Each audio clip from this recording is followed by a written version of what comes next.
What is going on, everybody? I'm Howard Bender from Fantasy Alarm. It's NFL Week 15, and while the season-long fantasy community deals with their playoffs, we here at the DFS community are winning big bucks playing GPP tournaments.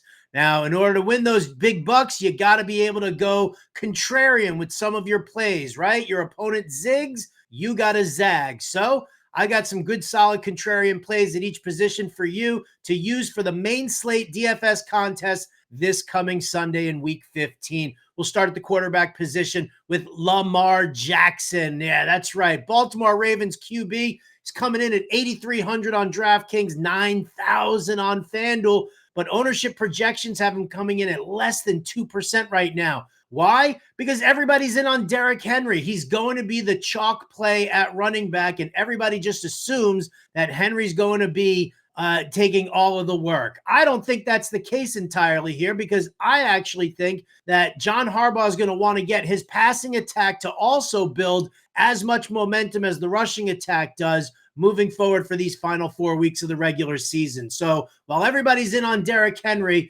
build a GPP tournament lineup with Lamar Jackson as your quarterback. He's been the model of consistency over the last 7 games, averaging 251.6 passing yards with 19 touchdowns and 1 interception. We've seen him shine versus bad run defenses before.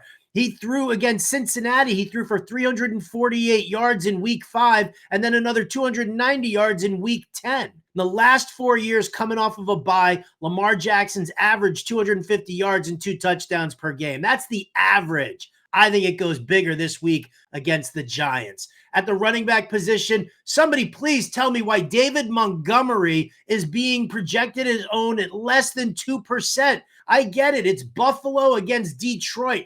54.5 over under. But are you telling me that suddenly Dan Campbell is not going to be a run first coach? This makes no sense to me at all that Montgomery is coming in so low owned. He's only 7,000 on DraftKings, 7,700 on FanDuel, and the Bills are allowing 127.6 rushing yards per game with 5 rushing touchdowns allowed over their last 5 games. At the wide receiver position, another one that's kind of scratching my head here. Terry McLaurin from the Washington Commanders, 7,200 on DraftKings, 8,200 on FanDuel, coming in at less than 7% ownership.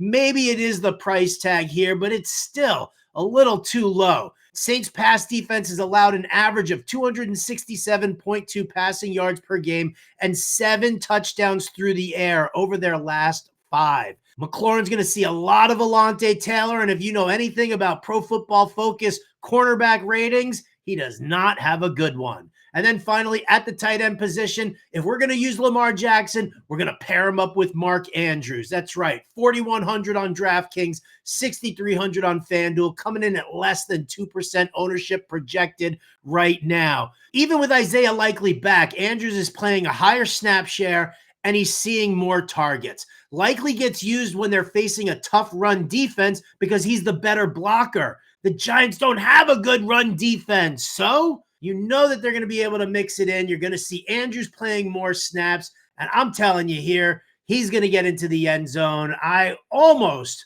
want to guarantee it. I don't want to quite guarantee it because I know how you people are when you come back at me, but Mark Andrews going to have himself a strong week. As always, check out all the work that we've got over at fantasyalarm.com. And if you don't subscribe, do it. fantasyalarm.com/win. Promo code Let's Go takes 50% off your first month. And you also get a 7-day free trial activated immediately. So you can just take it for a spin and see what it's like. I'm Howard Bender from the Fantasy Alarm. We'll catch you next time.